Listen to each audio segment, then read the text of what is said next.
ప్రతి మనిషి కష్టపడేది కూడా ఒక్క రూపాయి కోసమే కదండి. ఆడ మగ అనే తేడా లేకుండా పొద్దున్నుంచి రాత్రి పడుకునేదాకా ఏదో ఒక పని చేస్తూనే ఉంటాము.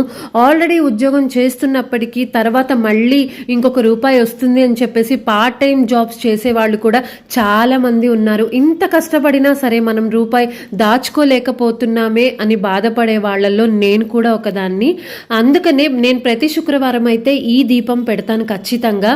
ఒకవేళ మీ దగ్గర కామాక్షి అమ్మవారి దీపం లేకపోతే, ఈ లక్ష్మీ అమ్మవారి దీపం లేకపోతే మీ ఇంట్లో ఉండే ప్రమిదతోనే పెట్టండి.